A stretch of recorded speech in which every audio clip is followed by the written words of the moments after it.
لیکن عشق کہتا ہے کہ بچہ رہتا ہے تو رہ جائے، دنیا رہتی ہے تو رہ جائے، لیکن حضور کی ناموس کی پہرے داری تو کرنی ہے۔ خدا کی قسم وہ ممتاز ایسا ممتاز ہوا کہ بچے بچے کی زبان پر آج ممتاز قادری کی طرح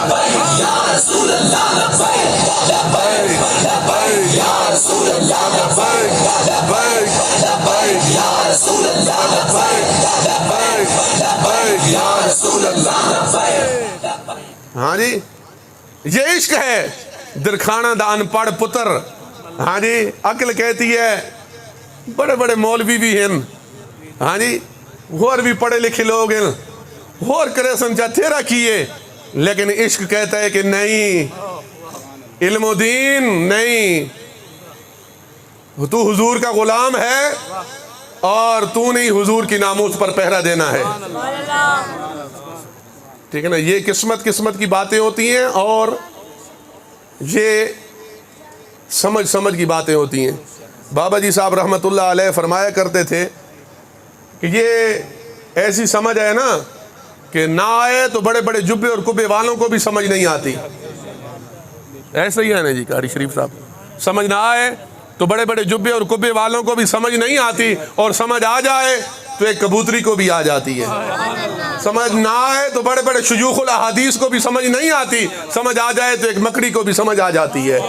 سمجھ نہ آئے تو بڑے بڑے جبے والوں کو سمجھ نہیں آتی، سمجھ آ جائے تو ایک پاگل دیوانے اور باولے کتے کو بھی سمجھ آ جاتی ہے۔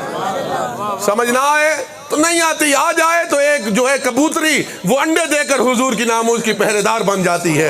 سمجھ نہ آئے تو بڑے بڑے مفکروں اور بڑے بڑے محدثوں کو مفکروں کو سمجھ نہیں آتی، سمجھ آ جائے تو ایک مکڑی جالا بنا کر حضور کی ناموس کی پہرے دار بن جاتی ہے۔ سمجھ نہ آئے تو بڑے بڑوں کو سمجھ نہیں آتی، مقدر اور قسمت کی بات ہے نہیں آتی، اور سمجھ آ جائے تو ایک کتا بھی گستاخ کے نرغرے سے پکڑ کر بتاتا ہے کہ سمجھ نہ آئے تو بڑے بڑے شیوخ الحدیث کو بھی نہیں آتی، اور سمجھ آ جائے تو ایک کتے کو بھی سمجھ آ جاتی ہے۔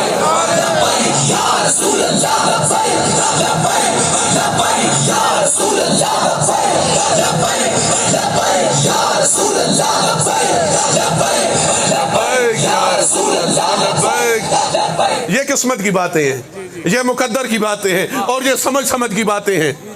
یہ لازمی نہیں ہے کہ میرے جیسے کسی جو ہے ملا اور میرے جیسے کسی جبے کبے والے کے ہی جو ہے مقدر میں ہو۔ رب نے غازی ممتاز قادری اور رب نے درخان کے ایک ان پڑھ پتر سے کام لے کر بتایا کہ یہ صرف مولویوں کا حصہ نہیں ہے، میرے محبوب کی ناموس پر ایک درخان کا ان پڑھ پتر بھی پہرا دے سکتا ہے۔ اس کے لیے کوئی حدود نہیں ہے، اس کے لیے کوئی قیود نہیں ہے، اس کے لیے کوئی مفتی ہونا ضروری نہیں ہے، اس کے پاس تنظیم المدارس کی سند کا ہونا ضروری نہیں ہے، اس کے پاس جو ہے وہ مفتی کورس کا ہونا ضروری نہیں ہے، اس کے پاس شیخ الحدیث کی سند کا ہونا ضروری نہیں ہے، اس کے پاس جبے اور کبے کا ہونا ضروری نہیں ہے، بس اس کے پاس عشق کا ہونا ضروری ہے۔ اور یہی وہ لوگ ہیں کہ جب ڈاکٹر اقبال اندر غازی علم الدین کی قبر سے اندر جاتے ہیں تو جو کچھ نظر آتا ہے وہ تو بابا جی بتا گئے، ہم چھوٹے لوگ ہیں، ہم وہ نہیں کہہ سکتے، وہ باتیں نہیں بتا سکتے، وہ بتا گئے ہیں، آن دا ریکارڈ ہیں، کوئی چھپی ہوئی نہیں ہے، لیکن انہوں نے جو کچھ دیکھا، سبحان اللہ سبحان اللہ سبحان دیکھنا کیا دیکھا ہوگا یار، کہ وہاں جو ہے وقت کے ولی کامل حضرت پیر دیدار علی شاہ بھی آ کر پاؤں کی طرف سے جب کھولنے لگتے ہیں کفن کو تو مریدوں اور شاگردوں نے اور لوگوں نے کہا حضور آپ اتنے بڑے عالم ہیں، اتنے بڑے شیخ الحدیث ہیں، اتنے بڑے پیر ہیں، آپ پاؤں کی طرف سے کھول رہے ہیں، بوسہ دینا ہے تو ان کی پیشانی پر بوسہ دیں۔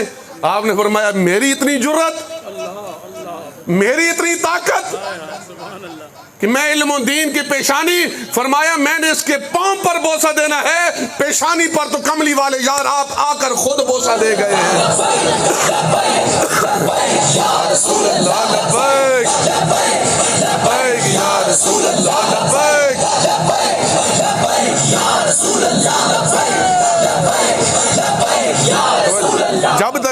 جب تک بکے نہ تھے کوئی پوچھتا نہ تھا، تو نے خرید کر مجھے انمول کر دیا۔ انمول لوگ تبھی ہوتے ہیں جب در مصطفیٰ پہ آتے ہیں. ہاں جی, تو یہ صحابہ کا, یہ صحابہ نے بتایا ہے. اس لیے رب نے فرمایا فَإِنْ آمَنُوا بِمِثْلِ مَا آمَنْتُمْ بِهِ فَقَدِ اهْتَدَوْا. قیامت تک اگر ہدایت حاصل کرنا چاہتے ہو تو وہی ایمان کا سٹائل مجھے قابل قبول ہے جس طرح کا ایمان میرے محبوب کے صحابہ میرے محبوب پر لائے تھے. فرمایا وہی ایمان مجھے قابل قبول ہے. صحابی رسول نے جب یہ سنا, گستاخی سنی, گال یاد ہے کہ بھول گئی ہے؟ یاد ہے نا جی؟ ماشاء اللہ. ہاں جی, صحابی رسول نے فوراً اب یہ نہیں کہا کہ ہم جو ہے وہ اپنے عمل سے ثابت کریں گے ہم بہت بڑے مسلمان ہیں. ٹھیک ہے نا, ہم نمازیں پڑھیں گے اور نمازیں پڑھ کر ہم بتائیں گے ہم بہت بڑے, نماز فرض ہے, نماز کا کوئی انکار نہیں ہے. خبردار کوئی شاید یہ سمجھے کہ نماز کا انکار ہے. نہیں, نماز کا انکار نہیں ہے, نماز فرض ہے. اور وہ ایسا فرض ہے, روایات میں آتا ہے بے نمازی سے تو سور بھی پناہ مانگتا ہے. اس کے بعد تو بات ہی ختم ہو گئی یارو. اور میدان کرب و بلا سے لے کر حضرت امام زین العابدین, حضرت امام احمد بن حنبل, حضرت امام اعظم ابو حنیفہ چلتے آئے. کیا کیا گنوانا ہے یار, مجاہد ملت عبدالستار خان نیازی اور حضرت شاہ نورانی رحمت اللہ علیہ اور حضرت امیر المجاہدین رحمت اللہ علیہ تک کوئی غازی بے نمازی نہیں تھا. کوئی غازی بے نمازی نہیں تھا. میدان کرب و بلا میں بھی تپتی ریت پر حضرت امام محمد رحمت اللہ علیہ, حضرت علی اکبر رحمت اللہ علیہ, ان کی اذانیں تھیں اور حضرت سیدنا امام حسین رضی اللہ تعالیٰ عنہ کی جماعتیں ہوا کرتی تھیں. تلواروں کے سائے میں بھی نماز قضا. ٹھیک ہے نا جی, نماز کا انکار نہیں ہے. خبردار, یہ ذہن میں کبھی نہ, کسی ذہن کے گوشے میں نہیں ہونا چاہیے اور نہیں آنا چاہیے کہ شاید نماز کا انکار کوئی غازی کر رہے ہیں یا مجاہد کر رہے ہیں یا مولوی صاحب کر رہے ہیں. نہیں, فرمایا اسلام اور کفر کے درمیان فرق نماز کرتی ہے. یہ نہیں کہ کلمہ پڑھنے کے بعد ہم جو ہے وہ مسلمان ہو گئے فارغ. نہیں, فرمایا یہ فرق نماز کرتی ہے. مومن اور کافر کے درمیان فرق. ہاں جی, اصل تو تھانہ ہی سمجھا نا. ہاں جی, جو عشق اور جو محبت ہمیں مسجد نہیں لے کر آ سکا وہ میدان جہاد میں کیسے لے کر جا سکتے ہیں یار. جو عشق رسول, جو محبت رسول, ہاں جی, جو محبت ہمیں مسجد تک لے کر نہیں آ سکی وہ میدان جہاد میں کیسے لے کر آئے گی. ہاں جی, تو بات یہ ہے کہ نماز کا انکار نہیں ہے, لیکن بات یہ دراصل یہ ہے کہ نماز اچھی, شاعر نے کیا خوب کہا, نماز اچھی, روزہ اچھا, حج اچھا, زکوٰۃ اچھی, مگر میں باوجود اس کے مسلمان ہو نہیں سکتا نہ جب تک کٹ مروں خواجہ بتا کی حرمت پر, خدا شاہد ہے کامل میرا ایمان ہو نہیں سکتا. سبحان اللہ, سبحان اللہ, کیا بات ہے, کیا بات. تو بات یہ ہے کہ صحابی رسول نے یہ نہیں کہا, وقت ہوتا ہے ہر چیز کا. انہوں نے یہ نہیں کہا کہ ہم نعت خوانی شروع کر دیتے ہیں اور نعت خوانی کر کے ہم ان کو جواب دیں گے. اب فلسطین کو ہم جواب دیں نا, یہ جلسے ان کا کیا بگاڑ سکتے ہیں؟ ہمارے جلسے, ہم جتنے بھی بڑے جلسے کر لیں, کیا ہوتا ہے, کیا ہو سکتا ہے؟ کچھ کر سکتے ہیں ان کا؟ کچھ نہیں ہو سکتا نا. تو ان کو جواب کیسے ملے گا, ان کو ہم جواب کیسے دے سکتے ہیں؟ جب میں عرض کر رہا تھا نا, یہ عالم ہے کہ اب وہاں پر وہ بم تو مار رہے ہیں, وہ بندوقیں تو چلا رہے ہیں, وہ فائرنگ تو کر رہے ہیں, وہ میزائل تو مار رہے ہیں, لیکن ایک نوالا تک ان کی طرف نہیں جانے دے رہے. وہاں پر لوگ جو ہے آن دا ریکارڈ ہے, بھوک کی وجہ سے ہمارے مسلمان بہن, بیٹیاں, بہنیں, بھائی, بچے بھوک کی وجہ سے وہ شہید ہو رہے ہیں. اور تڑپ تڑپ کر, بھوک کی وجہ سے تڑپ تڑپ کر جو ہے وہ اس دنیا سے, ان کی روح قفس انسری سے پرواز کر رہی ہے, وہ شہید ہو رہے ہیں. ہم نے تو بائیکاٹ تک نہیں کیا اسرائیلی مصنوعات کا. ہاں جی, ہم نے تو بائیکاٹ تک نہیں کیا. اتنی وجہ کہ مولیاں دا مسئلہ ہے جی, مولیاں دے حلوے دی گالے چھوڑو جی. ہاں جی, حضرت امام احمد بن حنبل رحمت اللہ علیہ, آپ جب جیل میں گئے نا یہ مولوی علماء کی جیل کی بھی ایک تاریخ ہے. علماء کرام ہمارے جیل میں گئے تھے نا، ایک بندے آگے ہم مولی رانے جنان تو مزے کریں نا. میں نے کہا تمہیں تاریخ کا بھی پتہ نہیں ہے علماء کی، علماء حق کی تو تمہیں تاریخ کا بھی پتہ نہیں ہے.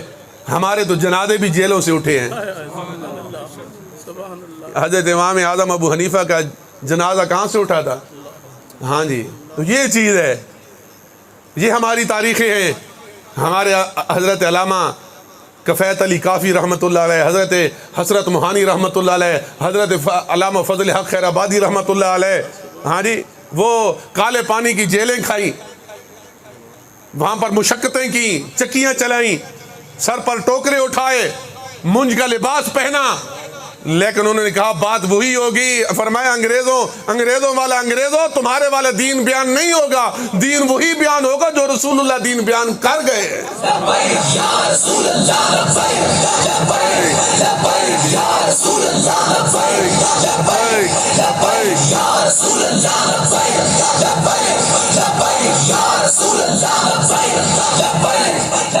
ہے مشق سخن جاری. ہاں جی، انہوں نے چکیاں چلا کر بھی ہمارے بزرگوں نے کیا لکھا؟ آج لوگ کہہ رہے ہیں چھوڑو جی مولیاں دی کہہ رہی ہیں. ہاں جی، انہوں نے کیا لکھا ہے؟ مشق سخن جاری اور چکی کی مشقت بھی، ایک طرفہ تماشا ہے حسرت کی طبیعت بھی، جو چاہے ستم کر لو اور بھی کھل کھیلو، پر ہم سے قسم لے لو کی ہو جو شکایت بھی. تو یا رسول اللہ زندہ باد، زندہ باد. کیا بات، کیا کیا بات، کیا بات.